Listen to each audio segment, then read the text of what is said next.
Nuestro estudio y ya entramos al final de Primera Corintios capítulo 15. Nos hemos tardado bastante en este capítulo, pues es uno de los más importantes de toda la carta y de hecho de toda la Biblia. Así que le hemos dado su tiempo y nos hemos dedicado bastante.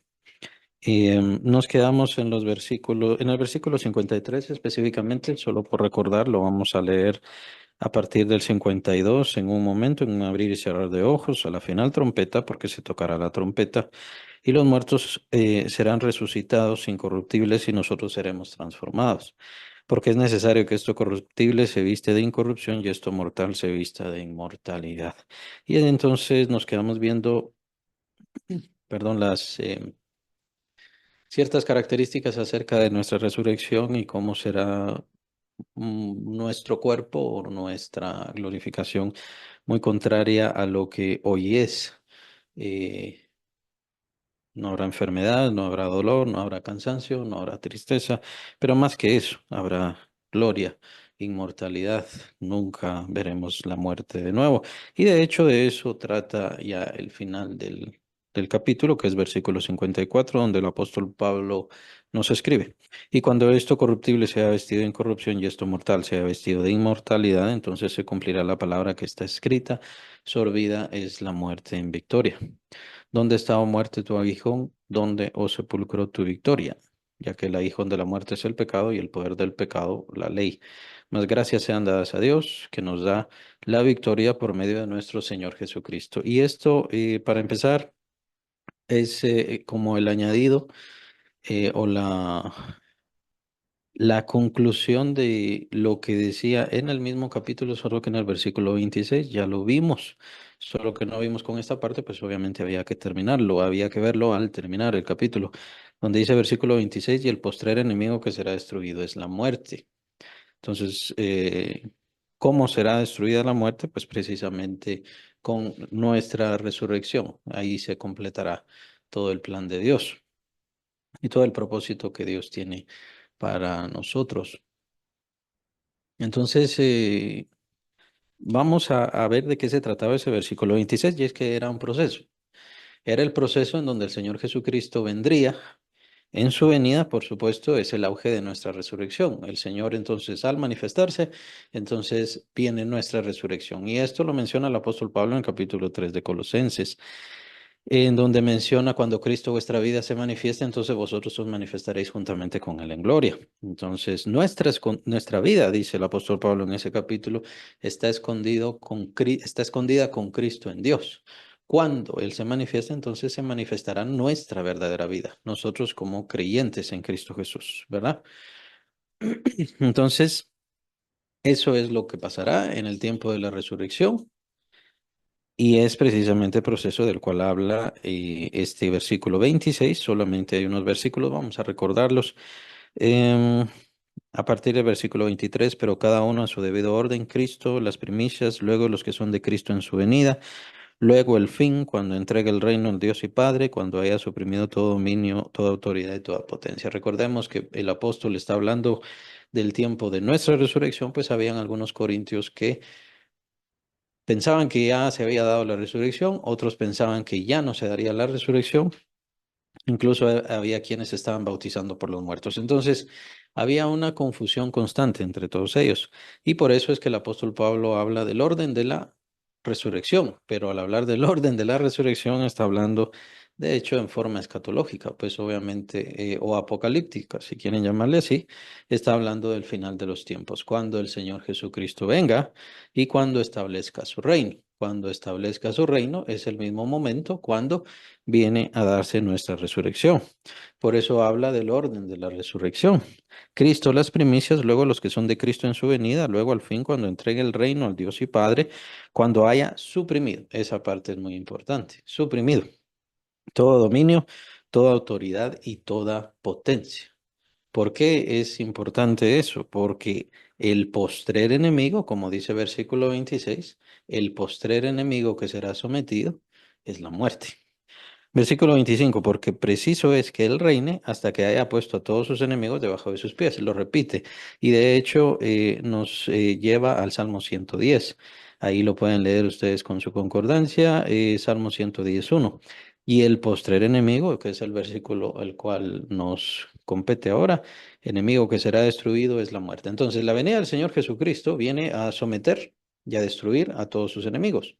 Todos sus enemigos serán sometidos bajo sus pies por su fuerza, por su autoridad, por su potestad. Entonces, el postrer enemigo a vencer es la muerte, o el último enemigo a vencer es la muerte. El apóstol Juan le llama al momento cuando todos los rebeldes caigan en la condenación eterna o en el lago de fuego, le llama la muerte segunda. Pero al enemigo que será destruido, al que se refiere el apóstol Pablo, es el enemigo que todos, por supuesto, tenemos que enfrentar. Esa es la primera parte. Ahora regresamos al final del capítulo, donde están los versículos que nos importan mucho y que estamos utilizando ya para cerrar el capítulo. La muerte es muy interesante, pues la muerte es algo de lo cual el ser humano ha querido escapar de diferentes formas. Es muy interesante la forma como el hombre ha visto y ha tratado de escapar de su propia muerte. Pues obviamente con la muerte, ¿qué es lo que viene? La inactividad, la inexistencia y por supuesto el olvido. Solamente consideren si nosotros nos recordamos de nuestros bisabuelos, más o menos, y de los anteriores a ellos, o nada, o prácticamente nada, y los que estuvieron antes de ellos, nada. Entonces estamos hablando de que si mucho nos recordarán una o dos generaciones atrás, cuando nosotros ya pasemos de esta vida. Y es precisamente a ese escape que ha querido y ha tratado el ser humano innumerables veces y de muchas formas de escapar. Los medios que he utilizado, pues incluso hasta están las historietas, la situación del hombre vampiro, del hombre lobo, y todo es como una especie del hombre tratar de escapar de la muerte. ¿Cómo puede hacer el ser humano para escapar de la muerte? También el hecho de los grandes héroes. Podemos ver en la Ilíada a Aquiles tratando de darse un gran nombre, es por eso que fue a la guerra de Troya a luchar como el mayor de todos los guerreros, precisamente para darse el gran nombre y que después de su muerte, que sabía que iba a morir precisamente en esa guerra, pero después de su muerte su nombre quedaría como leyenda. El ser humano entonces trata de hacer una leyenda de sí mismo, una leyenda de su vida para que pueda seguir resonando su nombre después de su muerte, mucho tiempo después de su muerte. Y es muy interesante cómo el apóstol Juan menciona que aquel que hace la voluntad de Dios ese es el que permanece para siempre. Pues el ser humano no se da cuenta que es en Dios en donde está la inmortalidad. Y la respuesta a la muerte, pues precisamente está en Dios. Es muy interesante esto, pues el ser humano solamente demuestra su rebelión. Quiere huir de la muerte, quiere alejarse de la muerte y del olvido, quiere dejar un nombre para sí o una especie de legado, pero al final no quiere estar cerca de Dios, ni quiere acordarse de Dios. Cuando en realidad es Dios quien tiene la respuesta a todo esto y tiene los medios también para incluso vencer la muerte. De eso es de lo que nos habla el apóstol Pablo. ¿Cómo podemos nosotros vencer la muerte? ¿Cómo nosotros podemos vencer este olvido? La única forma es por medio del Señor Jesucristo, quien en su cruz venció su muerte, pero también ha vencido nuestra muerte. Y aunque caigamos presos de la muerte en algún momento, y por supuesto que vamos a caer, pero al hacer la voluntad de Dios, vamos a permanecer para siempre y solamente estamos esperando la resurrección. Cuando el Señor Jesucristo le hicieron las preguntas acerca de la resurrección, Él dice, ustedes tienen muchos errores, no conocen las escrituras. ¿Qué no se dan cuenta cómo habla Dios? Dice, yo soy Dios de Abraham, de Isaac, de Jacob. Dice, ¿cómo les habla? No como muertos, sino como que viven, y por supuesto que viven. Han sido reservados por Él, han sido resguardados por Él. El olvido está para aquellos que no conocen a Dios y se rebelan contra Él. Pero aquellos que conocen a Dios son reservados, son resguardados, son protegidos por Dios. El rey David precisamente da muestras de esto a través de sus salmos, de cómo él confía su alma y confía todo lo que él es a Dios. Y de eso se trata. Y es de esa misma manera como también él escapó de ese olvido del legado, o sea, ese olvido de sí mismo y mejor al hacer la voluntad de Dios, permanecer para siempre. ¿Qué mayores nombres podemos ver en esta tierra que los nombres bíblicos de los hombres y mujeres que sirvieron a Dios y que perseveraron en honrarle y en adorarle? Incluso está aquella mujer que en la última semana de vida del Señor, ¿qué hizo? Lo que hizo fue ungirle con aquel perfume carísimo. Y él dice, donde sea, dice el Señor, donde sea que se predique el Evangelio, se hablará de ella. Porque al hacer esto, ella hizo que su nombre perdurara. No digo que esa haya sido su intención. Su intención fue el amor hacia Cristo Jesús, quien era lo más valioso para ella, y ella le dio lo más valioso a él y que tenía en ese momento. Lo que no sabía era que estaba cumpliendo y haciendo algo muy precioso para aquel que iba a entregar su vida por todos nosotros, ungirlo directamente para su muerte, que es un proceso y es algo que se utiliza mucho desde aquellos tiempos. No sé si lo heredaron de Egipto, pero la idea de ungir a los muertos, pues obviamente sabemos qué pasa con un cuerpo ya cadavérico, y la idea es ungirlo para que no tenga estos efectos tan difíciles, ¿no? Pero, o al menos no tanto. Pero el Señor Jesús es muy interesante cómo en su obra y en su caminar inmortalizó la vida de esta mujer, de la misma manera como inmortalizó al Gadareno, inmortalizó a la mujer samaritana, inmortalizó a Nicodemo. ¿Por qué? Porque se acercaron al Señor Jesucristo y querían conocer de la voluntad de Dios, y en cierta medida, en cierta forma, aunque no conocemos su final, pero por supuesto que recibieron esa voluntad y se entregaron al Señor Jesucristo. Ahí está la inmortalidad. La inmortalidad está en hacer y en obedecer lo que el Señor quiere y hace. Increíblemente, el ser humano que vive y lucha por escapar de la muerte y del olvido que la muerte trae, simplemente no busca a Dios, quien es quien tiene todas las respuestas. Es muy extraño. Eh, pero, ¿por qué recordamos los versículos anteriores que estuvimos viendo? Les recuerdo el versículo 24, 25 y el 26. Bueno, también vimos el 23, en donde el Señor está, o mejor dicho, el apóstol Pablo hace una lista de lo que el Señor hará al regresar.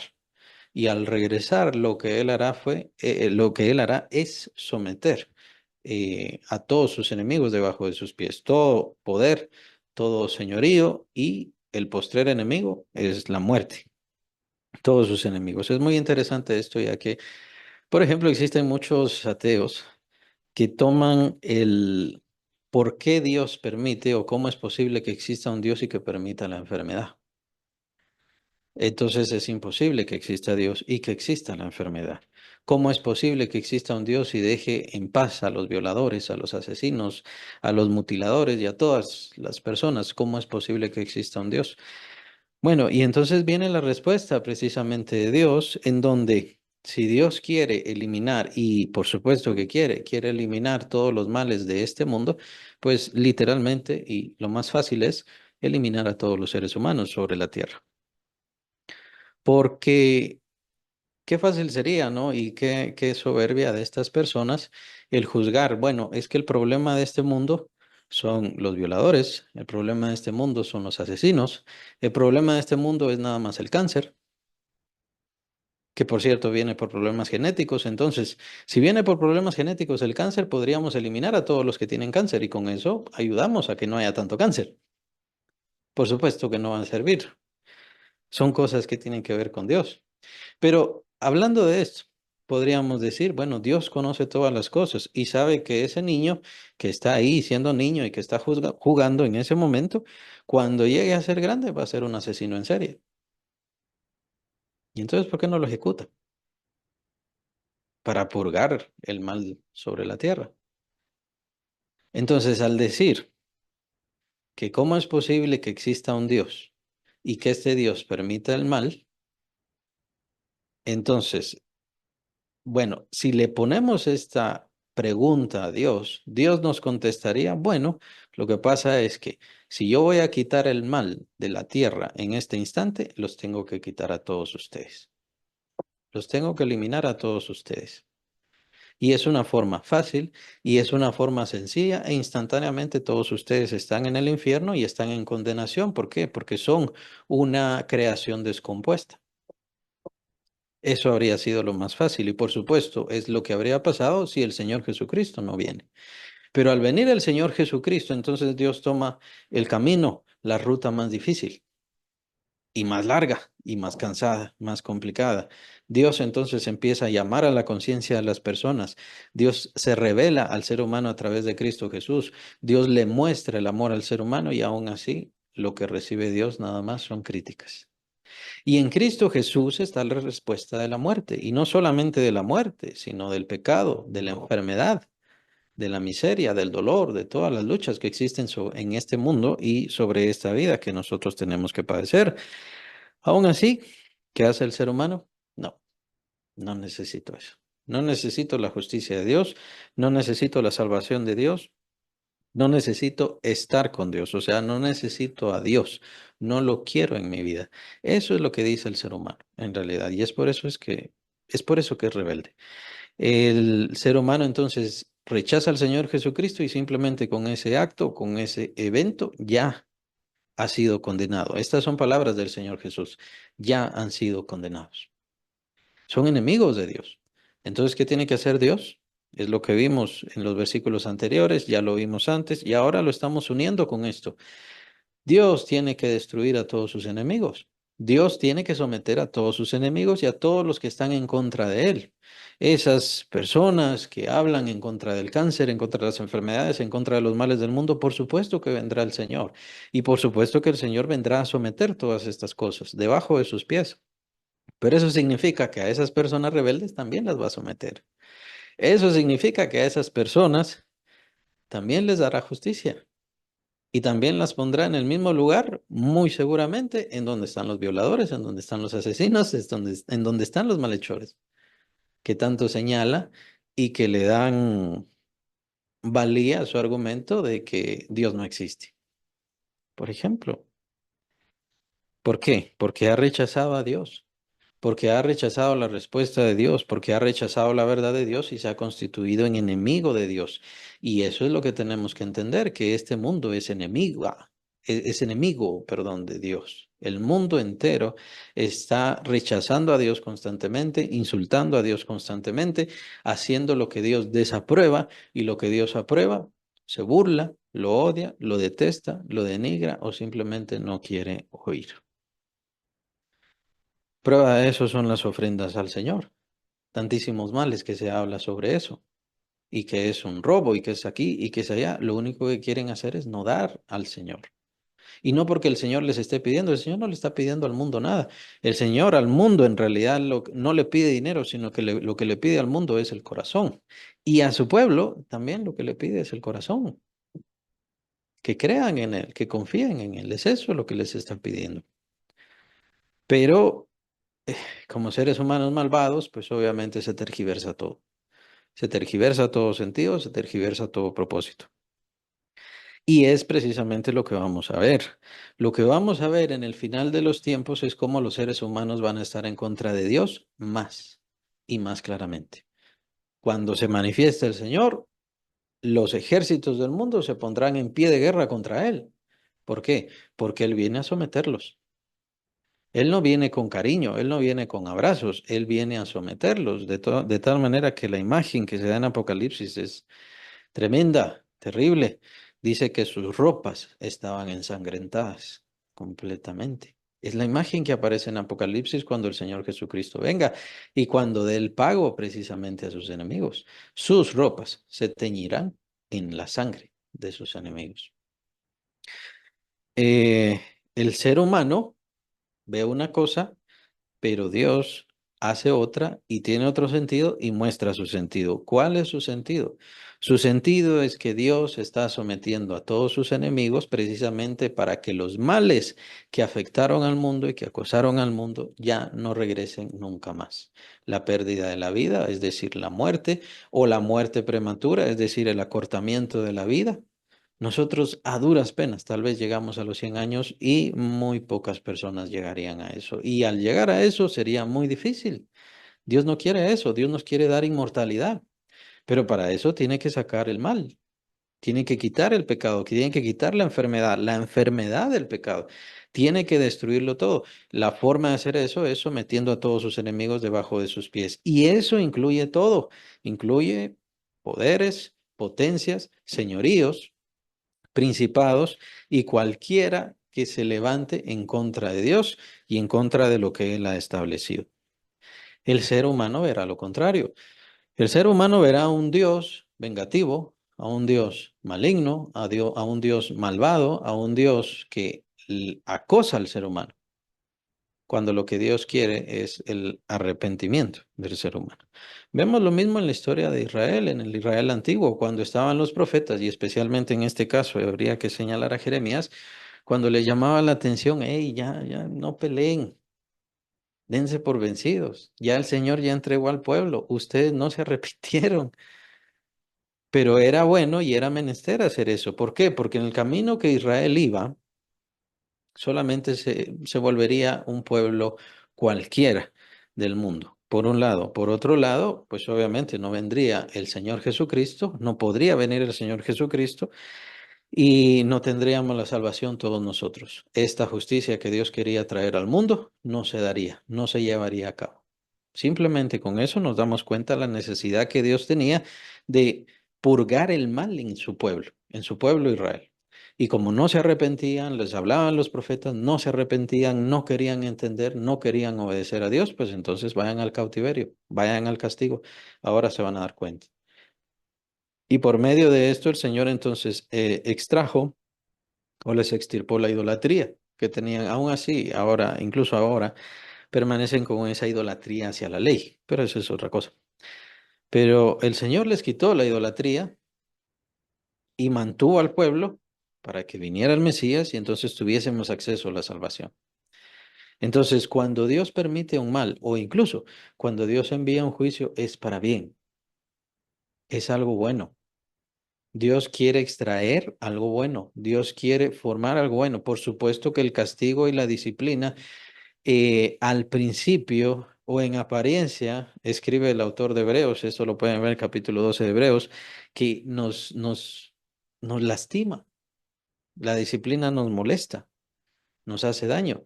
Sí, pero es que tiene su buena obra dada por Dios, permitida por Dios. Entonces, aún estos juicios, este juicio final del cual leímos en los versículos anteriores, pues tiene su propósito mayor y qué mayor propósito y qué forma más clara de verlo que con esto. Sorbida es la muerte en victoria. Al final veremos el fin de la muerte. Ya no existirá más muerte, ya no existirá más separación. Recuerden que el sentido de muerte es separación, o eso es lo que etimológicamente significa, separación, ser separados. Entonces, ya no más se dará esto, ya no más se dará esta separación, ya no más se dará la corrupción, ya no más se dará la separación de nuestra alma del cuerpo y así, muerte espiritual o como quieran llamarle, en diferentes formas. Ya no existirá más la muerte, el plan de Dios se cumplirá y el reino precioso de Dios vendrá.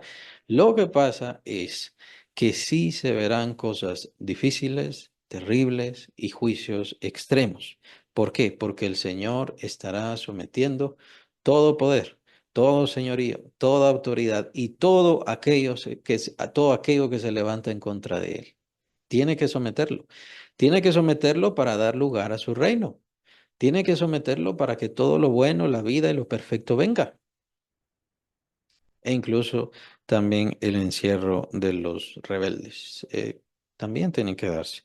De la misma manera como el lago de fuego fue preparado para el diablo y sus ángeles, según lo menciona el Señor Jesucristo al final del Sermón del Monte, de la misma manera, los rebeldes tienen que ser echados en ese mismo lugar y es ese lugar en el cual tiene que estar. ¿Por qué? Porque el reino que Dios traerá, la vida que Dios dará y toda la transformación que Dios dará, pues obviamente es mucho mayor y mucho mejor. Y se necesita esa limpieza, como quieran llamarle, purificación, etcétera. Todo es para bien. Todo es para bien. Todo lo que hace Dios es para bien, aún en su severidad, aún en sus juicios. Todo lo que hace es para bien, para un bien de dicha, de esperanza, de consuelo. Y lo que está haciendo es someter a sus enemigos. Es por eso que nosotros tenemos que conocer bien el Evangelio. Es por eso que nosotros tenemos que predicar el Evangelio. Es por eso que nosotros tenemos que hablar. ¿Para qué? Para que esas personas que son enemigos de Dios, recordemos que todos éramos enemigos de Dios, pero que esas personas se arrepientan de verdad y vengan a los pies de Cristo y puedan entrar en ese reino. Si estamos bajo la gracia, Dios no le está pidiendo nada a nadie, estamos bajo la gracia, pero es que ni siquiera eso quieren darle a Dios, fe. Dios no nos está pidiendo que seamos perfectos, porque perfectos somos en Cristo. Dios no nos está pidiendo que seamos justos. La justicia de Cristo es la que nos completa y la que satisface la justicia de Dios. Las buenas obras que tenemos que hacer nosotros para Dios son las obras que Dios preparó de antemano, capítulo 2 de Efesios, Dios preparó de antemano en Cristo Jesús para que nosotros andemos en ellas. Entonces tiene que darse la transformación y el nuevo nacimiento en primer lugar para que yo pueda caminar en esas buenas obras que Dios preparó de antemano, las cuales obviamente es de entender, no son buenas obras de darle un pan al hambriento, lo cual es bueno y es excelente, ayudar a alguna persona enferma, ayudar a alguna persona que no tiene cobijo, son cosas buenas, pero Dios ha preparado buenas obras para nosotros. Estas buenas obras están en Cristo Jesús. Y son estas buenas obras las que Dios quiere de nosotros. ¿Para nuestra salvación? No, porque la salvación ya viene por gracia, no por obras. Estas buenas obras vienen después. Es por eso que hay que leer capítulo 2 de Efesios. Las buenas obras vienen después. El propósito que Dios quiere hacer de nuestras vidas viene después. ¿Y eso por qué? ¿Por qué quiere Dios que hagamos obra para Él? En primer lugar, el beneficio es para las otras personas. Nosotros hemos recibido una salvación gratuita y qué bonitos que simplemente nos quedamos sentados sin hacer nada y no nos importa la condenación de los demás.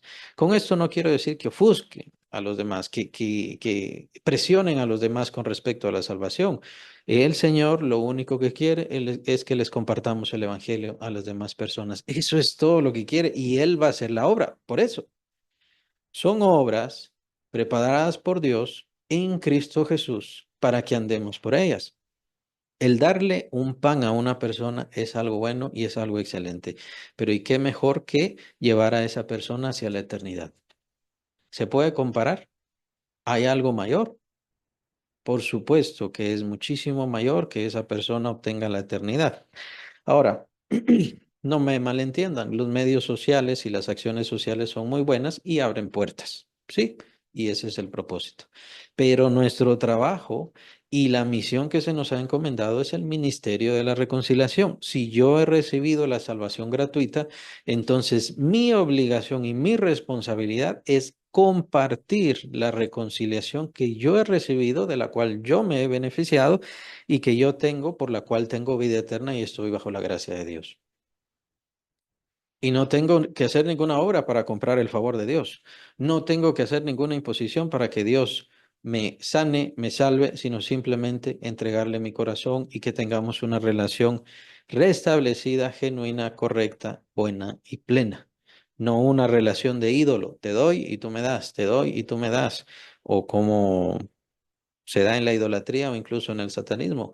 Dios no es así. Dios ya dio el pago a través de su Hijo Jesucristo y lo que quiere es que tengamos fe, confianza en Él y que le creamos, como dice el Señor, así como un niño. Que le recibamos, como bien dice el Señor, como un niño. ¿Quién es mayor entre nosotros? Otra vez el Señor utiliza el ejemplo. El mayor entre ustedes tiene que ser como este niño. Y a este niño lo puso en medio de todos los discípulos. Dejen de luchar entre ustedes, tienen que ser así como Él. El que sea así como Él es ese el mayor. Una relación de seguir y obedecer a Dios, de eso se trata, de honrarle a Él. Pero muchos cristianos pues se sienten salvos y dicen, bueno, como ya soy salvo, se acabó, no tengo más nada que hacer. Y no, tenemos que trabajar en ese ministerio de la reconciliación y tenemos que procurar, orar, esperar y hablarle a las demás personas de Cristo Jesús, invitarles, guiarles. a venir al Señor Jesucristo. Esa es nuestra obligación como creyentes salvos, como hijos de Dios que hemos sido rescatados del infierno, de la condenación y de esa ira que nos esperaba más adelante. Soy precavido con las palabras y no quiero utilizar otra cosa. Es una responsabilidad que tenemos, no es algo que tenemos que pagar. Aún así podemos decir el precio de nuestra salvación, pues obviamente es pregonar el evangelio, incluso a costa de nuestra vida. Pues sí. ¿Por qué?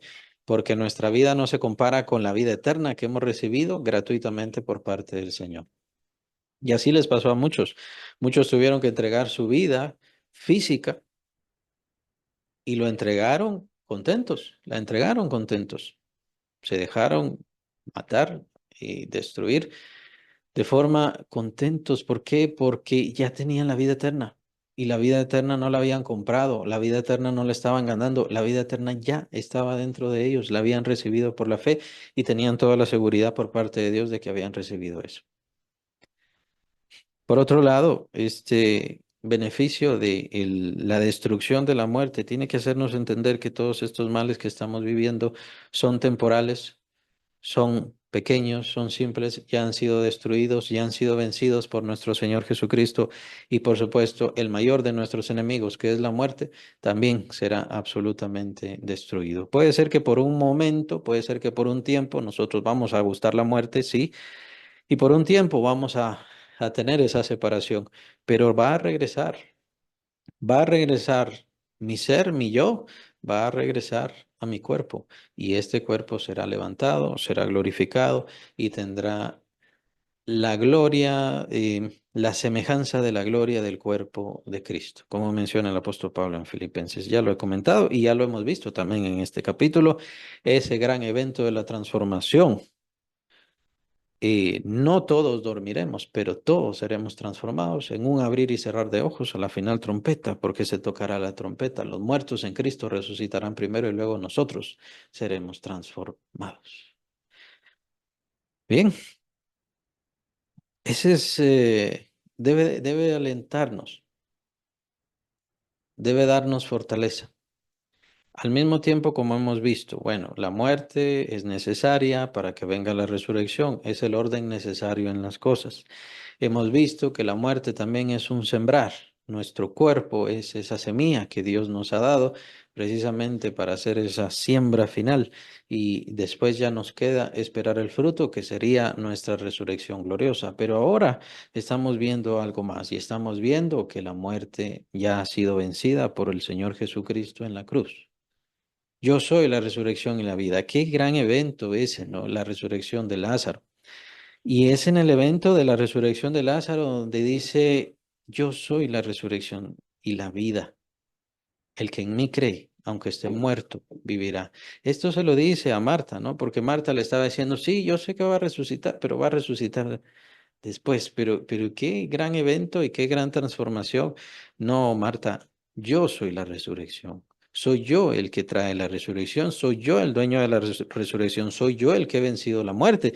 Es por eso que aparece el Señor Jesucristo con las llaves de la muerte en el Apocalipsis, las llaves de la muerte y del Hades en sus manos.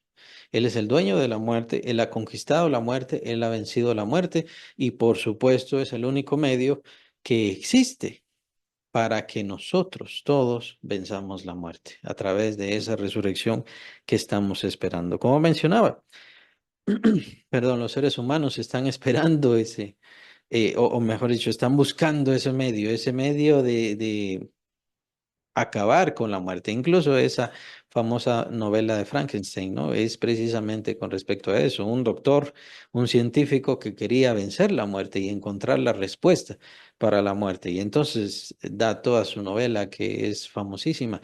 Y es precisamente porque el ser humano trata de conquistar la muerte o quiere hallar los medios para conquistar la muerte. Por eso también se hicieron todas esas esquelas y todos esos grandes monumentos y monolitos que pueden ver incluso desde el tiempo de los egipcios. ¿Por qué hicieron esas pirámides? ¿Por qué tallaron sus nombres en esa piedra? Porque querían que perdurara a través de los siglos. Sabían que ellos tendrían que morir, pero querían que su nombre perdurara. Y por supuesto, lo que A lo que llegó el ser humano fue más a eso. Es a lo más que logró llegar. Pero en Cristo Jesús tenemos una verdadera inmortalidad. Se nos ofrece el escape de la muerte. Aunque por un tiempo, por un breve tiempo, por un lapso, tengamos que esperar en la presencia de nuestro Dios en lo que viene el momento del gran evento, el evento de la resurrección de todos los muertos, que es un momento único y, como dice el apóstol Pablo, también en este capítulo, en un abrir y cerrar de ojos. Y en un abrir y cerrar de ojos será sorbida la muerte en victoria. Ya no más veremos la muerte, ya no más veremos la enfermedad, ya no más veremos el pecado, ya no más veremos la debilidad eh, en nuestras vidas. Aún así, por supuesto que las lecciones permanecerán.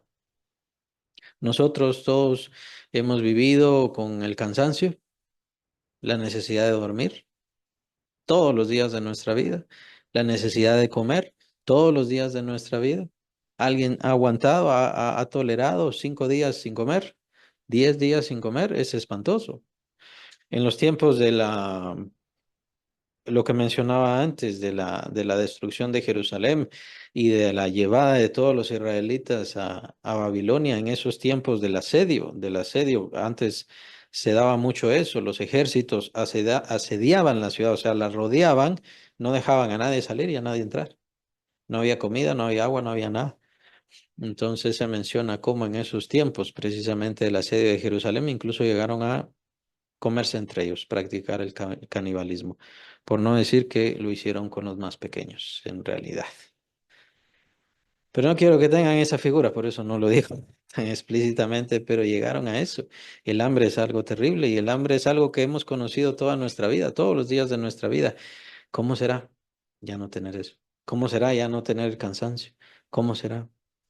Pero cuando tengamos esos beneficios, cuando tengamos esa inmortalidad, cuando resplandezcamos con la semejanza de la gloria del cuerpo de Cristo, entonces nos vamos a acordar de estos tiempos de debilidad, de estos tiempos de enfermedad, de estos tiempos de dolor, y es ahí donde importará la lección sobre todas las cosas, que Dios es el que estuvo con nosotros, que Dios a través de su Hijo, a través de su Espíritu y a través del Padre, desde la gloria misma, estuvo siempre con nosotros, guardándonos, protegiéndonos, amándonos, estuvieron ahí guiándonos a todos nosotros como Dios uno, como Dios trino, como Dios perfecto, manifestándose en nuestras vidas.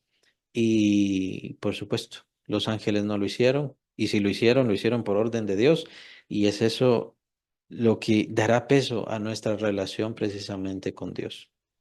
Lo cierto es que Dios en nuestra debilidad nos ha amado y nos ha socorrido más a nosotros que a cualquier otro ángel. Por eso es que nos dará un lugar de privilegio, por no decir, o podría decirlo así, nosotros como hijos de Dios en esta tierra y tomados por la sangre del Señor Jesucristo, comprados por la sangre del Señor Jesucristo, llegaremos a ser el señorío mayor o el señorío máximo. eh, en esa eternidad y en ese reino glorioso que el Señor va a establecer. ¿Por qué? Porque hemos sido fieles. Y eso es lo que está buscando el Señor, fidelidad. Eso es todo, fidelidad. No que seamos perfectos como Él, aunque tenemos que buscar esa perfección, por supuesto, y buscar ese camino, por supuesto que sí, pero que seamos fieles en lo que Él me ha dado. Lo que yo tengo hoy para hacer para Él, he sido fiel, tengo fruto, he dado fruto para Él. Esa debe ser la constante de todo creyente en cuanto a su servicio y en cuanto a su entrega, porque llegará el momento en donde será sorbida la muerte en victoria. ¿Y esto por qué? Por el sacrificio de Cristo. No somos nosotros, no son nuestras obras. Nuestra vida se trata de lo que Dios quiere hacer en nuestra vida y cómo lo va a revelar a otras personas. Y por supuesto en la eternidad, cómo va a revelar todo esto hacia toda su creación, que también lo vimos en el capítulo 11 de Romanos, cómo Dios mostrará toda su misericordia en nosotros. Y por supuesto en aquellos que no le recibieron, en aquellos que no le conocen, en ellos va a mostrar toda su justicia. Lo menciona así el apóstol Pablo. Pero en nosotros Dios mostrará toda su misericordia y esto para que seamos de alabanza entre todas las creaciones. la alabanza de la gloria de su gracia, la gracia de Dios que tuvo para con nosotros, su gran misericordia, Él la quiere revelar. Entonces es muy interesante. No se trata de lo que hacemos para Dios, no se trata de lo que yo quiero, no se trata de mi voluntad. Genuinamente, la vida del creyente se trata de lo que Dios quiere hacer en mi vida. ¿Y cuál es el problema? El problema es si lo estoy permitiendo o no. Dios nunca me va a quitar mi libertad. Y por supuesto que como creyentes nosotros le hemos cedido esa libertad al decirle, creo en ti, confío en ti, sálvame, quiero esa salvación que el Señor Jesucristo ha comprado y le entrego a Él mi vida. Pero en lo que todavía nos cuesta y en lo que tenemos que esforzarnos y luchar, si no es que por toda la vida, es entregarle a Él el señorío de nuestro ser, que es su voluntad la que tiene que cumplirse en nosotros, su propósito el que tiene que cumplirse en nosotros, y yo querer aprender cuál es su voluntad, su propósito, su deseo en mi vida para yo caminar como Él quiere que yo camine o como Él caminaría si estuviera en mis zapatos. Eso es lo difícil y esa es la vida cristiana y de eso se trata. De todo lo demás se encargará el Señor. Del crecimiento, Él se va a encargar de nuestro crecimiento.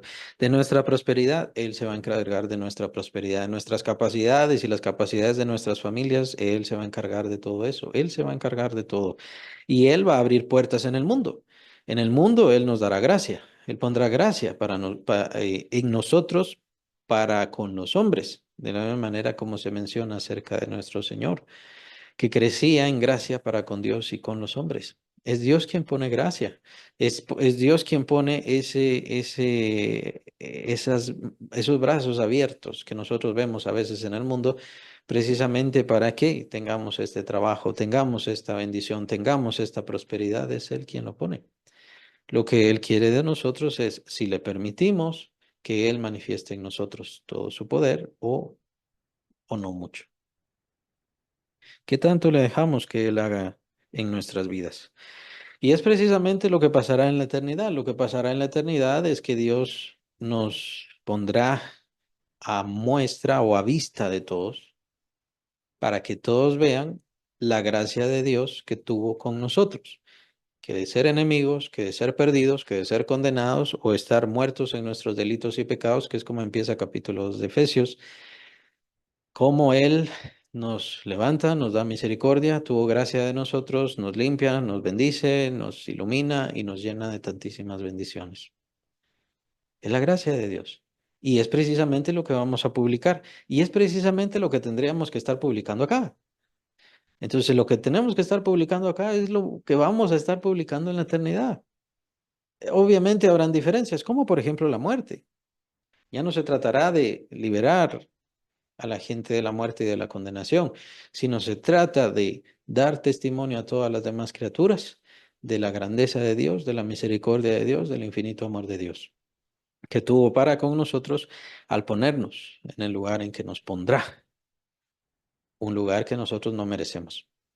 ¿Pero por qué? Porque Dios nos quiere poner ahí para que hablemos y para que señalemos el gran amor que Dios tuvo con nosotros. Es hacer un reino perfecto. No sé si se está captando la idea. La idea es hacer un reino perfecto. Ya no un reino de seres con grandes poderes y con grandes capacidades, sino un reino en donde nosotros como creyentes conocimos lo más bajo y fuimos fieles en lo que Dios nos permitió y nos perdonó. Y por supuesto, cuando Dios nos glorifique, entonces al recibir ese gran reino maravilloso, también vamos a ser fieles ahí. También vamos a ser fieles. Y si dimos testimonio acá entre esta generación malvada y perversa, como le menciona también el Señor Jesús, o así le llama el Señor Jesús, pues por supuesto vamos a ser de testimonio allá, delante de todas las creaciones y delante de toda la gloria de los seres creados por Dios y que seguirá creando, pues Dios es así, Dios seguirá creando. No sabemos qué tanto, no sabemos qué tantas ciudades. El Señor simplemente les da ciertas imágenes a sus apóstoles. Como ustedes estuvieron conmigo, entonces yo les voy a dar una ciudad para que gobiernen, pero el reino de Dios será enorme, no es de una ciudad, no son 10 ciudades, Es muchísimo, muchísimo territorio, muchísimas creaciones y así por toda la eternidad. ¿Qué es lo que Dios quiere hacer en nosotros? Es en eso en lo que nosotros tenemos que poner la vista. No en la enfermedad que tengo hoy, pues la enfermedad que tengo hoy ya fue vencida, ya fue derrotada, solamente que tiene su tiempo, su espacio. Muy importante esto. ¿Por qué? Porque existen las discusiones, ¿no? Entre ¿por qué no me sano? Si ya por la llaga de Jesucristo, lo menciona el apóstol Pedro y por supuesto también se menciona en Isaías 53, si por la llaga del Señor Jesucristo ya todas mis enfermedades fueron sanadas, bueno, ¿qué pasa? ¿Y por qué estoy enfermo hoy? ¿Por qué tengo estos problemas? Ah, bueno, es que lo que pasa es que no tiene fe. En primer lugar, vamos a eso. No solamente está enfermo, aparte no tiene fe o enferma. Aparte no tiene fe y es un juicio muy ilógico, muy irresponsable, muy incorrecto. Todo tiene su tiempo, todo tiene su tiempo. El Señor Jesucristo en su sacrificio incluso ha destruido la muerte. La muerte ha quedado derrotada. Lo que pasa es que tiene su tiempo. Su tiempo será, ¿cuándo? Sea el tiempo de la resurrección, que es a lo que nos menciona el apóstol Pablo, versículo 24. Y cuando esto corruptible sea vestido en corrupción y esto mortal sea vestido en mortalidad, entonces se cumplirá la palabra que está escrita: sorbida es la muerte en victoria. Pero la muerte ya está derrotada en Cristo. Él ya tiene las llaves de la muerte. Él ya tiene toda decisión y él mismo dice que fue cuando fue la resurrección de Lázaro. Yo soy la resurrección y la vida. Yo soy la resurrección y la vida. Lo que pasa es que tiene su tiempo. Y de la misma manera la enfermedad tiene su tiempo. Y es lo que tenemos que esperar y tener paciencia y confiar en Él. Por supuesto, es difícil, es cansado, es un camino de paciencia, pero por eso es que está el Señor todos los días con nosotros, dándonos la mano, ayudándonos y socorriéndonos, como le dice Pedro cuando se estaba hundiendo en el mar: Señor, sálvame. De la misma manera, el Señor está cerca de nosotros y solamente tenemos que aprender a hacerle el llamado y a confiar en Él completamente. Entonces, si queremos ver las palabras más elementales o de forma un poco más detallada, cuando dice en el versículo 54, entonces se cumplirá la palabra que está escrita: sorbida es la muerte en victoria. Eso es como absorber, sorber o tomar o beber. Entonces, la muerte será sorbida, será absorbida. ¿Por qué? Por la victoria. Ahora, ¿por qué victoria será? Es más que elemental, ¿no? Es la victoria del Señor Jesucristo. La victoria del Señor Jesucristo es precisamente lo que ha absorbido la muerte. Y podríamos decir, es una figura muy interesante, pues vino la muerte y tocó a Cristo. Al tocar a Cristo, aparentemente le venció, le derrotó, pero en su resurrección, Él tomó la victoria y en eso mismo tomó victoria y destruyó la misma muerte. Es la obra de Dios. Es lo que Dios hace precisamente y es el poder de Dios manifestándose en Cristo Jesús, por supuesto, y lo que pasará también en nosotros.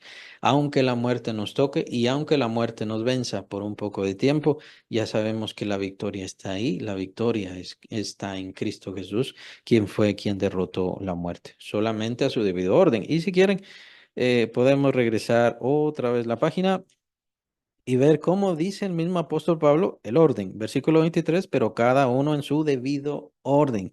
Cristo, las primicias, luego los que son de Cristo en su venida. Orden. Dios tiene orden. Y es lo mismo con las enfermedades, es lo mismo con las peticiones. Dios tiene orden. Eso no invalida la promesa. Incluso, aunque el orden de Dios es no en ese momento, incluso no en ese tiempo de vida, más adelante menciona el escritor de Hebreos que hubo quienes no prefirieron, la mejor forma de decirlo así es, no prefirieron recibir bendición en ese instante, procurando o pensando o esperando una mayor bendición para después. Y eso es en realidad lo que al final esperamos. Al final tenemos que confiar no solamente que Dios es nuestro sanador, como lo dice literalmente la Biblia, sino que además de nuestro sanador, es el que nos da la victoria sobre la muerte hacia una resurrección gloriosa y maravillosa. Pero para esa resurrección, recuerden lo que vimos antes, para la resurrección tiene que venir la muerte, porque tiene que darse la siembra. Ese es también el orden. Para que venga la resurrección y la inmortalidad, primero tengo que morir. Ese es el orden. Y recuerden que está el misterio, eso es simplemente aquellos que de acuerdo con el tiempo de la final trompeta, estén vivos. Ese misterio es solo para ellos, es el que vimos anteriormente. Cuando dice el apóstol Pablo, aquí os digo un misterio, no todos dormiremos, pero todos seremos transformados. Ese misterio son los que quedan despiertos, o sea, los que no gustan la muerte, quiere decir, la muerte física, antes de que venga la resurrección. Es el misterio. Son parte de los misterios de Dios y es así como lo escribió el apóstol Pablo y así lo dejó. De ahí todos los demás. El proceso natural es la muerte. Así que la muerte no es algo que debamos rechazar o detestar o despreciar o señalar a Dios o enojarnos contra Dios. Es necesaria para nuestra resurrección y para lo que viene después. Sorbida es la muerte en victoria. Entonces, en Cristo Jesús, eh, me llama la atención la figura porque la muerte trató como ese veneno, como ese aguijón, como esa ponzoña y atacó al Señor Jesucristo y aparentemente lo venció, pero no lo venció, sino que en eso mismo la muerte misma encontró su propia destrucción y su propia ruina. Al tocar al Señor Jesucristo, la muerte encontró su propia ruina y destrucción. La misma muerte no logró vencer la vida que estaba en Cristo Jesús, era imposible. De hecho, eso es una expresión que utilizan los apóstoles también, que era imposible que esas cadenas, que esos lazos de la muerte lo mantuvieran sujeto.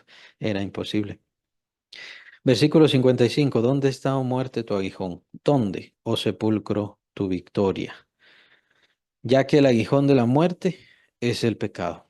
El aguijón de la muerte es el pecado, pues obviamente es a causa del pecado que vino la muerte, es a causa del pecado que vino la enfermedad, es a causa del pecado que vino la vejez, es a causa del pecado que vino también la poca vida, llamémosle así, o el límite de vida que fue acortado. ¿Se recuerdan que antes del diluvio, ese es un ejemplo nada más, antes del diluvio vivían los seres humanos 600 años, 500 años, 800 años? ¿Qué pasó con el diluvio? Por eso dice el Señor, el corazón del hombre desde su juventud siempre, siempre se inclinará hacia lo malo. Serán pues sus años 120 años. Y es entonces donde se da el límite. Y esto vino a causa del diluvio, a causa de esa transformación del mundo. Vienen entonces los seres humanos a ya no vivir 600, 800, 900 años, sino que ya lo más 120 años. Si no digamos ahora, en donde los seres humanos, su expectativa de vida serían unos 50 por ahí. ¿Por qué? Por el pecado. Es por causa del pecado.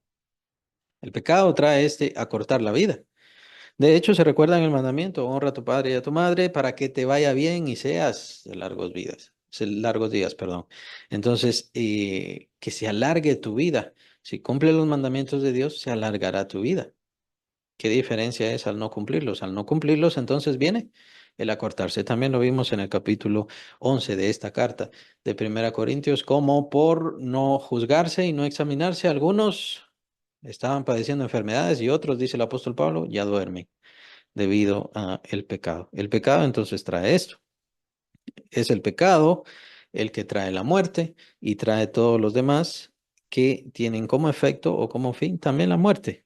Y el poder del pecado, la ley. ¿Esto por qué? Lo explica en el capítulo 7 de Romanos. Lo explica abundantemente, ya lo hemos visto.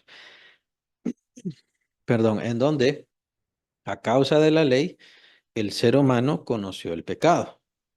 Y a causa de esto, entonces se hizo mayor su pecado. También lo menciona en Gálatas. Se hizo mayor su pecado. Es por eso que la ley es un ayo nada más, es una tutora que lo que hace es guiarnos hacia Cristo Jesús. De hecho, también está la expresión de que nos mata. La ley nos mata. ¿Por qué la ley nos mata? Porque es la forma como lo describe Pablo. Yo era pecador, pero como conocí la ley, ahora soy mucho más pecador. Esa es la forma como lo expresa el apóstol Pablo. Porque entonces empecé a sentir envidia, empecé a sentir avaricia, empecé a sentir codicia y diferentes cosas. Entonces, a causa de la ley, yo conocí mayormente mi pecado. ¿Esto quiere decir que la ley es mala? No, la ley es buena, el mandamiento es bueno. Todo eso lo describe el apóstol Pablo y también lo hemos visto. La ley es buena, pero lo que pasa es que yo soy malo. Dice el apóstol Pablo, yo he sido vendido al pecado. Y esa ley, que encuentro esa ley que está en mis miembros, el pecado está en mis miembros. Así que miserable de mí, ¿quién me librará de este cuerpo de maldición? Eso es lo que pasa con la ley. ¿Por qué el poder del pecado es la ley? Porque la ley hace al pecado mayor o sobremanera grande. ¿Eso quiere decir que es malo tener leyes? No. De hecho, como seres humanos conscientes e inteligentes es importantísimo tener leyes. Es vital. Pero la ley en la cuestión de la justicia y, por supuesto, de la condenación, tiene este efecto. Tiene este efecto y es por eso que nos deja libres para, o nos empuja, sería la idea, para llevarnos a Cristo Jesús. Lo que pasa es que el ser humano nunca logrará cumplir con la ley. Eso lo explica el apóstol Pablo abundantemente también en el capítulo 3 de Romanos. Nunca logrará cumplir la ley, nunca logrará justificarse. Entonces, ¿qué es lo único que encontrará el ser humano? Su incapacidad. No puedo justificarme, no puedo ser justo delante de Dios. Es eso lo único que va a encontrar. Entonces, ¿qué es lo que le queda? La fe en Cristo Jesús. Y que también estaba, por supuesto, avisada y profetizada claramente por medio de la ley de Moisés y entre otros, los otros profetas. Versículo 57, más gracias sean dadas a Dios que nos da la victoria por medio de nuestro Señor Jesucristo. Ahí está, ¿por qué? Porque Él venció a la muerte. Él fue la respuesta a la muerte y es el único que ha vencido la muerte. Si mal no recuerdo, con esto también empezamos este capítulo, hablando sobre la resurrección y cómo el Señor Jesucristo es el único que ha logrado vencer la muerte. Buda no pudo, Mahoma tampoco. Dicen que ascendieron y toda esa cosa. Ya sabemos que todo eso es mentira. No existe. O que Buda encontró la iluminación y entonces se volvió de luz. Mentira. Todo eso es mentira. Todos ellos murieron y ninguno logró encontrar ningún bien y a Dios. Ahora, en Cristo Jesús existe evidencia histórica de su misma resurrección. Tantísimas personas lo vieron, no fue uno y solo el secretario, como pasó con el que hizo la iglesia mormona, que todas sus visiones solo las vio él en su gran mayoría y unas cuantas las vio su secretario, quien le ayudó a escribir el libro del Mormón. No, no, no. Al Señor Jesucristo lo vieron muchísimas personas.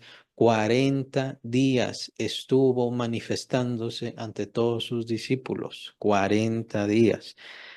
Em, Así que evidencia hay.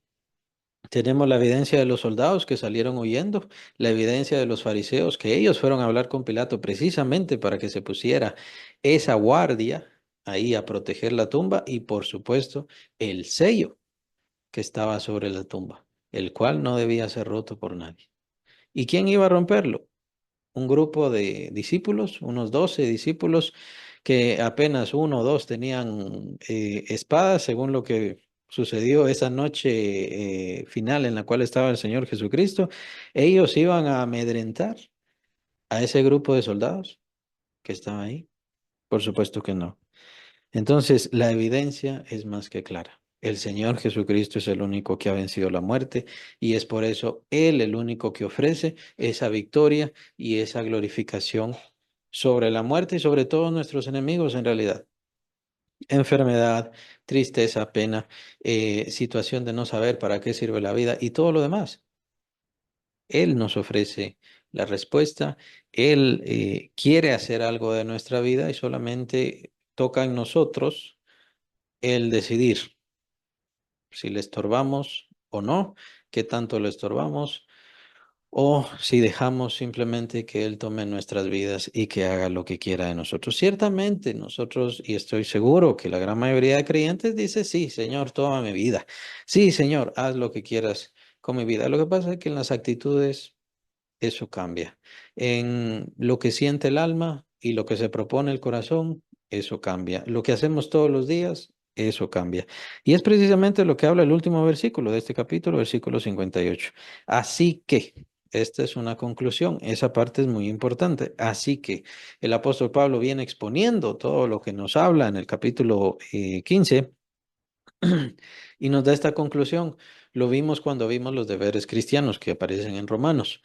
Entonces, esta conclusión es muy común del apóstol.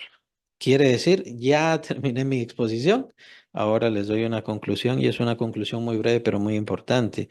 Hermanos míos, amados, estad firmes y constantes. Eso es lo que tiene que hacer el creyente, estar firme. ¿Firme en qué? Firme en su búsqueda del Señor, firme en el propósito que Dios quiere para su vida. Si Dios no, si el Señor no le ha revelado cuál es su lugar adentro del cuerpo de Cristo, cuál es su función y cuál es su trabajo, en eso tiene que perseverar. Más adelante habla de eso, pero en eso tiene que perseverar y mantenerse firme. Hay muchos cristianos que no se mantienen firmes por eso. Hay muchos cristianos que no se integran a la actividad de Dios o al trabajo de Dios, o si quieren llamarle, esta es palabra del Señor Jesús. A los 12 años, Él dice, los negocios de mi Padre, o sea, los negocios de Dios. No se integran en los negocios de Dios. Por eso no sorprende que se alejen. Por eso no sorprende que se aparten de la iglesia. Por eso no sorprende que no les interese leer la Biblia. No sorprende que no quieran orar. No se integran. No se integran, no toman su lugar, no crecen y son cristianos sin función y sin propósito. Y por eso no se mantienen firmes. Mantenernos firmes en la fe. Muchos cristianos lo único que tienen que hacer, y al hablar cristianos solamente hablo del nombre, no quiero decir creyentes nacidos de nuevo, sino simplemente cristianos que en algún momento dijeron, sí, sí, yo creo en Cristo, lo único que tienen que hacer es no ir a la iglesia. Y muchos de ellos con eso simplemente ya su fe se acaba, su fe se arruina, ya no tienen fe. Puede ser que digan que sí la tienen, pero lo más seguro es que con sus acciones demuestran que no. Simplemente con eso. Simplemente con alejarse un poco. Simplemente con pelearse, molestarse, irritarse. Ya no voy a ninguna iglesia porque todas son malas. Sí, por supuesto, todas son malas y todas son imperfectas. Pero usted tiene que ir a la iglesia. Y no solamente tiene que ir a la iglesia, tiene que participar de la iglesia y tiene que hacerse parte del trabajo de la iglesia. Si no, ¿será que va a mantenerse firme? Lo más seguro es que no. Viene algún pecado, viene alguna tentación, pues obviamente quienes se alejan son presas del diablo, sin importar quién sea o cómo sea. Cualquiera que se aleja ya es presa del diablo. Entonces viene un pecado, un pecadito, una maldad, cualquier cosa, y ya estuvo. Su fe, si es que tenía, se arruina completamente. Y es muy difícil, por no decir imposible, según capítulo 7 de Hebreos, por no decir imposible, que llegue a creer otra vez. Aún así, nosotros siempre seguimos predicando la reconciliación, o lo que se llama la reconciliación, aunque nunca, no es caer de la gracia, es decir, no es que perdió el Espíritu Santo, es que nunca lo tuvo, en realidad. Estad firmes y constantes. Ya que es constante, ya esa es una acción perseverar, hacer, creciendo en la obra del Señor siempre. ¿Por qué? No sé si vale la pena más explicaciones que lo que acabo de decir. Es vital que el creyente crezca. Si no, si alguna vez fue creyente, lo más seguro es que dejará de serlo. Es vital. Y para eso es vital que el creyente se integre a la iglesia. En lo que sea que le guste, si le gusta enseñar, bueno, que empiece a participar en eso, que le gusta la música, que empiece a participar en eso y así, que empiece a hacerlo, que empiece a integrarse. Eso mantendrá los lazos, le dará crecimiento, el Señor dará bendición, porque pues obviamente el crecimiento lo da Dios y no importa qué tan imperfecta sea su iglesia, claro, a no ser que esté completamente en una iglesia sectaria, eso sería otra cosa. Pero si no está en una iglesia sectaria, simplemente se predica sencillo, de forma clara al Señor Jesucristo, entonces usted tendrá crecimiento. Tendrá crecimiento con su lectura bíblica, con su oración constante diaria. Tendrá crecimiento con su adoración personal hacia el Señor. No porque tenga buena voz, no porque sea perfecto o un gran talento musical, sino porque se está entregando al Señor, le está entregando de su tiempo, de su vida, se está esforzando, está perseverando, es constante y Dios dará el crecimiento. Dios dará el crecimiento. El crecimiento no se trata de más conocimiento, aunque es importante. El crecimiento no se trata de ser mejor músico, aunque es bueno. El crecimiento lo da Dios.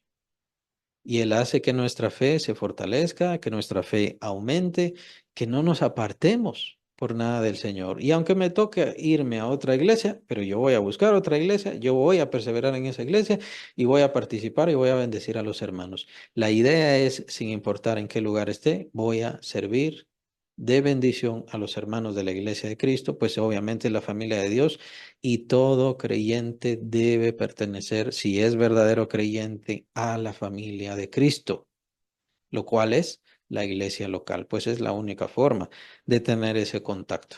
Uno no tiene ese contacto por medio de la televisión, uno no tiene ese contacto por medio de programas nada más que pueda llover. Tengo que pertenecer a una iglesia local, ser miembro de esa iglesia y en alguna forma, en cierto sentido, de alguna manera, pues por supuesto participar. Participar en servicios de hogar, participar en la oración, participar en los ayunos que haga la iglesia y diferentes cosas. Tenemos que integrarnos todo el tiempo, mantenernos. Y aquella persona que ya ha crecido, ya no necesita integrarse, no, aquella persona que ha crecido necesita integrarse más y participar más de las cosas de la iglesia. De hecho, lo más seguro es que si ha crecido verdaderamente, ya tendrá llamados de Dios y obligaciones de Dios, responsabilidades dadas por Dios. No se trata de tener un título en la pared, no se trata de ir a un seminario al otro y al otro y al otro, se trata de lo que Dios ha hecho en su vida, lo que Dios quiere hacer con su vida. ¿Se recuerda? Y era lo que mencionaba hace un momento. ¿Qué es lo que Dios quiere hacer? Y de eso se trata el crecimiento. ¿Cuáles son los ministerios que Dios me ha dado? ¿Cuáles son los dones que Dios me ha dado? Toda esta carta habla sobre eso. ¿Cuál es mi lugar adentro del cuerpo de Cristo? Y con eso glorificar al Señor que me salvó y por supuesto dar testimonio al mundo para que conozca a Cristo Jesús y a los hermanos darles bendición para que ellos crezcan. ¿Se recuerdan Efesios 4, donde el apóstol Pablo habla también de la distribución de la iglesia y lo que dice es que Dios da a unos talentos, a otros talentos diferentes y así, dones y ministerios, ¿para qué? Para que entre todos nos sirvamos los unos a los otros y así vayamos creciendo. Entonces, sin importar qué tantos dones tenga o sin importar qué manifestaciones tenga, yo necesito también ser servido de los hermanos, de sus talentos, de sus capacidades, de lo que digan, de lo que el Señor toque en sus corazones. ¿Por qué? Porque yo también quiero seguir creciendo. Tengo que seguir creciendo. Vean, muy importante, creciendo en la obra del Señor siempre. Esas palabritas no nos fijamos, las pasamos rápido. Creciendo en la obra del Señor siempre. No son 5 años, no son 10 años para que usted ya llegó al tope. No, siempre. Tenemos que estar creciendo siempre. Tengo 80 años, tengo 90 años, siga creciendo. Por supuesto, ya de acuerdo a su edad y de acuerdo a sus capacidades, pero siga creciendo, abriendo más su corazón al Señor, entregándole más al Señor completamente de su vida, sabiendo, y así termina este capítulo tan maravilloso y tan importante, sabiendo que vuestro trabajo en el Señor no es en vano. Todo tendrá su fruto, todo tendrá su crecimiento, todo tendrá su respuesta por parte de Dios. No sé si exista alguien que piense, ¿cómo voy a crecer yo? Y solamente estoy leyendo la Biblia. Sí, pero va a crecer. Tal vez no ha crecido por, bueno, a veces el pecado tiene ese impedimento y da ese problema. Lo vemos en el capítulo 11 de esta carta, Primera de Corintios. Pero por otro lado también está la falta de fe, la desconfianza. Si leo, voy a crecer. Sí. Si oro, simplemente voy a crecer, voy a crecer. Si oro todos los días simplemente por mi vida, por las cosas pequeñas que yo quiero, es que no son pequeñas, no son pequeñas para Dios y no deben serlo para usted. Y estar delante del Señor, delante del Padre Celestial, al Señor le costó toda su sangre y Él es el puente mediante el cual usted entra a la presencia de Dios. ¿Lo cree? ¿Confía en eso? ¿No confía en eso? Lastimosamente a muchos creyentes se les ve esa debilidad. Ahora, ¿por qué? ¿Por qué se les ve esa debilidad? Porque su fe no ha ido creciendo, porque no quieren integrarse a la iglesia, porque no quieren integrarse a las cosas de Dios. Y con esto no quiero decir que vea las cosas de la iglesia como un sacramento, como una imposición, sino que son herramientas, herramientas que usted debe usar y puede usar para su propio crecimiento espiritual personal. Si no hay crecimiento, bueno, entonces hay que explorar la vida, qué es lo que está pasando, cómo está su fe, cómo está su confianza en el Señor, cómo está su relación con el Señor. Pues su crecimiento espiritual tiene que ir creciendo de la mano de su relación con el Señor. ¿Cómo está su relación con el Señor? En todo esto debemos ir creciendo y en todo esto veremos la mano del Señor. ¿Qué es lo que el Señor quiere hacer de nuestras vidas? Lo vamos a ver incluso hasta la misma eternidad y veremos estas cosas gloriosas. Es Dios quien nos va a levantar. Es el Señor quien nos va a llamar con esa voz de mando, con esa voz de arcángel y con trompeta de Dios. Nos va a llamar y es Él quien nos va a levantar. Nosotros no tenemos que hacer nada. Nosotros, ¿qué es lo que tenemos que hacer? Último versículo. Por eso les digo, es tan importante estar firmes, mantenernos constantes, estar creciendo en la obra del Señor siempre, no solo un año, no solo un tiempo, no solo una temporada. Aquellas famosas 2 semanas, ¿no? Después de Año Nuevo, porque ahí es donde se hacen muchas promesas, ¿no? Viene Año Nuevo y vienen las promesas de Año Nuevo. Sí, 2 semanas le duran, ¿no? No, todo el tiempo, ir creciendo siempre. ¿Qué me puede enseñar este hermano? ¿Qué le puedo aprender a esta hermana? ¿Qué palabra me va a dar esta otra hermana? Que a mí me sirva, que sirva a mi crecimiento, que sirva para mí. Y estar en esa hambre, por así decirlo, en esa hambre de conocimiento, de aprendizaje, de algo que toque a mi corazón y que me haga entender mejor mi relación personal con el Señor y que me ayude a ir creciendo también en esa relación y por supuesto en el servicio al Señor Jesucristo. Están dando clases de evangelismo, yo voy a aprovechar. Sí, pero ya sé evangelizar, sí, pero siempre hay tantas cosas que aprender. Toda la Biblia habla de evangelismo, hay tanto que aprender. No, es que yo ya sé, así que yo ya no necesito. Hay que tener cuidado con esa disposición. Hay que tener cuidado con ese modo de pensar, porque casi siempre es en ese modo de pensar, yo ya sé, yo ya entiendo, yo tengo que enseñarle a otros, en ese yo tengo que enseñarle a otros, está bien, tal vez tiene que enseñarle a otros y tal vez ya ha aprendido bastante, pero el no querer aprender es peligroso. El decir yo ya me lo sé todo es peligroso. El corazón entonces se endurece y la palabra ya no logra entrar y por más que están oyendo, no cambian, no. Incluso puede ser que necesiten arrepentirse y no quieren hacerlo. ¿Por qué? Porque no lo necesito, dirán. Eso no está bien. Eso no es correcto. Hay que mantenernos constantes y perseverar siempre en el camino del Señor y ninguna de esas cosas se desperdicia. Muy importante. Y es por eso que todo tiene que ver con la fe. El trabajo para Dios y todo lo que hacemos para Dios no es un desperdicio. No se trata de que le está quitando algo, el tiempo o el esfuerzo o la necesidad a algo muy importante para hacer algo inútil. De hecho, es más importante servir al Señor más que cualquier otra cosa.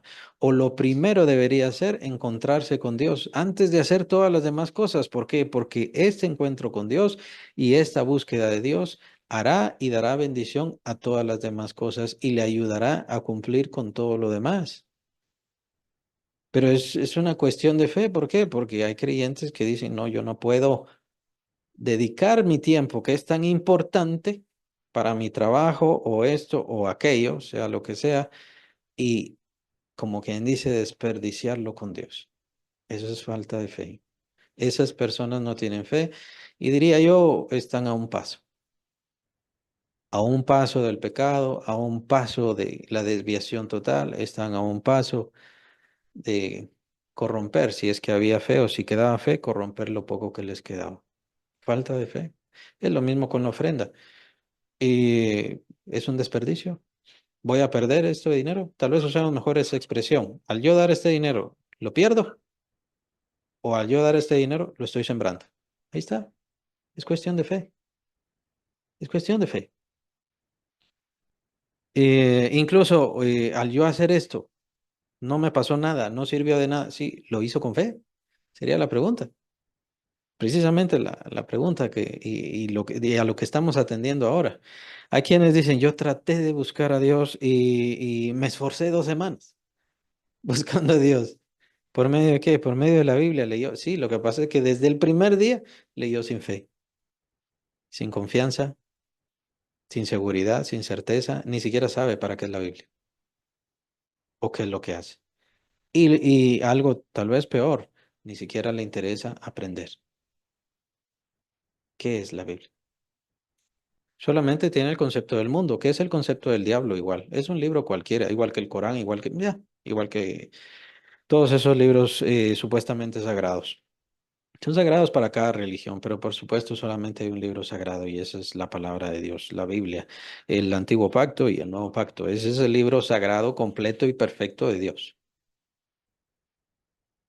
Y es un libro eterno, es un libro universal, es un libro completo, aunque tiene y trata la imperfección del ser humano y tiene la imperfección del ser humano, pues obviamente sus escritores fueron humanos, pero aún así está ahí plenamente, perfectamente la vislumbre, la manifestación de Dios, del Señor Jesucristo, el testimonio del Señor y por supuesto el encuentro con la salvación. El Señor Jesús se lo dice a los fariseos claramente. Los seres humanos no lo entienden y muchos cristianos no lo entienden. Y por eso ven su tiempo de lectura como un desperdicio. Y bueno, ¿por qué no decir ahora lo que prefieren es profecía antes que la Biblia? Que me den profecía. ¿Qué más profecía necesitas si tienes la Biblia? Y ahí tiene toda la palabra de Dios. ¿Qué más profecía necesita? ¿Y qué cosa mejor le puede dar una persona que diga que es profeta o profetiza? Ahí está, pero simplemente no la quiere leer y no la quiere leer porque no tiene fe.